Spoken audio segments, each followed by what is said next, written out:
Night டின்னருக்கு கார சட்னி வந்து கொஞ்சம் கெட்டியாக வச்சுருந்தேன். டேஸ்ட் வந்து ரொம்பவே சூப்பராக இருக்கும். ஸ்கூலுக்கு போயிட்டு வரும்போது பார்த்திங்கன்னா கொஞ்சம் காய்கறி வாங்கிட்டு வந்திருந்தேன்.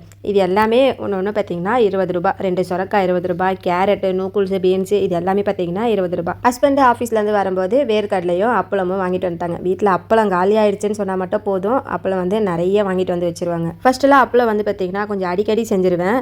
ஆனால் இப்போலாம் கொஞ்சம் எண்ணெய் கம்மி பண்ணணுன்றதுக்காக வாரத்தில் ஒரு நாள் செய்வேன், அவ்வளோதான். எப்போயாவது ஒரு டைம் காய் செய்ய முடியலன்னும் போது அப்பளம் வந்து செஞ்சிருவேன். இது மண்டே நைட் எடுத்த vlog தான். டியூஸ்டே அன்றைக்கி எதையும் வறுக்கக்கூடாதுன்னு எங்கள் மாமி சொல்லுவாங்க. அதனால நைட்டே பார்த்திங்கன்னா வேர்க்கடலையை வந்து வறுத்து வச்சுக்கிட்டேன் மறுநாளைக்கு சட்னிக்காக.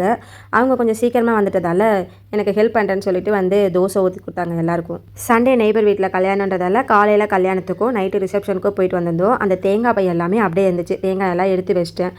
மாவு வந்து அன்றைக்கி கொஞ்சம் நிறையவே அரைச்சி வச்சுருந்தேன். எல்லாமே இட்லி ஊற்றுறதுக்கு தோசை ஊற்றுறதுக்குன்னு தனித்தனியாக எடுத்து ஃப்ரிட்ஜில் ஸ்டோர் பண்ணிவிட்டு அடுப்பெல்லாம் தொடச்சி வச்சுட்டு படுத்தாச்சு.